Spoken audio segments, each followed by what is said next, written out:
नमस्कार। प्रस्तुत है आज का चिंतन। एक सेठ ने कथा में तीर्थ यात्रा का बड़ा पुण्य महात्म्य सुना।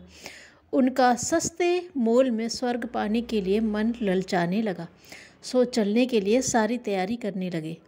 पत्नी से चलने को कहा तो उसने मना कर दिया और कहा, इतना पैसा किसी उपयोगी काम में लगाऊंगी, घर की देखभाल करूंगी, अतिथि सत्कार में भी कमी न होने दूंगी, आप प्रसन्नतापूर्वक जाएं। जब सेठ जी चलने लगे तो सेठानी ने उनके लिए एक सौगात देते हुए अनुरोध किया। उन्होंने एक छोटी लौकी उन्हें सौंपी और कहा, जहाँ भी आप स्नान करें, जहाँ भी दर्शन करें, वहाँ इस लौकी को भी वही अवसर दिया करें, यह मेरी प्रतिनिधि रहेगी। सेठ जी ने बात प्रसन्नतापूर्वक स्वीकार कर ली। उन दिनों तेज सवारियों का प्रबंध न था, सफ़र लंबा था, सो 1 वर्ष का समय लग गया। लौटते ही सेठानी ने अपनी लौकी वापस मांगी और पूछा, इसे वह सब अवसर दिए या नहीं जो आपको मिले? सेठ जी ने लौकी संभाल कर रखी थी और उसे स्नान, दर्शन आदि के सभी अवसर प्रदान किए थे। उन्होंने सारा विवरण बताया और लगभग सड़ चुकी उस लौकी को प्रसन्नतापूर्वक लौटाया। वापस लौटने की प्रसन्नता में प्रीति भोज किया गया। अनेक व्यंजन बने, पर साथ ही एक एक छोटी कटोरी सभी आगंतुकों को बड़ी प्रशंसा के साथ एक अमृतोपम पदार्थ के रूप में परोसने की भी घोषणा की। वह उस लौकी का शाक था जो सभी तीर्थों में दर्शन स्नान करके लौटी थी। 1 वर्ष में वह सूख ठिठुर कर सड़ भी गई थी। साग बना तो दुर्गंध बड़ा और कड़वा था। सेठ जी समेत सभी ने प्रशंसा सुनकर उसे पहले ही ग्रास में खाया और घोर अरुचिकर कड़वी होने के कारण सभी ने उसे थाली से हटाकर दूर रख दिया और इसे परोसने को अपना अपमान समझकर रोष भी व्यक्त किया।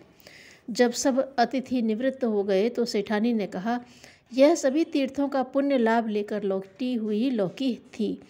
यदि वह स्वादिष्ट नहीं बन सकती तो आप लोग यह आशा कैसे कर सकेंगे कि कोई व्यक्ति इन कर्म कांडों के करने भर से पुण्यात्मा बन जाएगा और स्वर्ग सद्गति जैसा लाभ प्राप्त कर सकेगा। आगंतुकों में से प्रत्येक ने यह निष्कर्ष निकाला कि मात्र कर्म कांडों से ही कोई पुण्य फल प्राप्त नहीं कर सकता, जैसे कि लौकी न कर सकी। उसके लिए तो जीवन क्रम को संयमी और सेवाभावी बनाने की आवश्यकता पड़ती है। यही सिखाना धर्म कृत्यों का उद्देश्य भी है। तीर्थ स्नान, कर्मकांड इत्यादि को महत्व देने वाले इस तथ्य को भुला देते हैं कि अंत की पवित्रता व विश्व उद्यान को सुरम्य बनाना ही ईश्वर की सच्ची आराधना एवं पुण्य प्राप्ति का राजमार्ग है।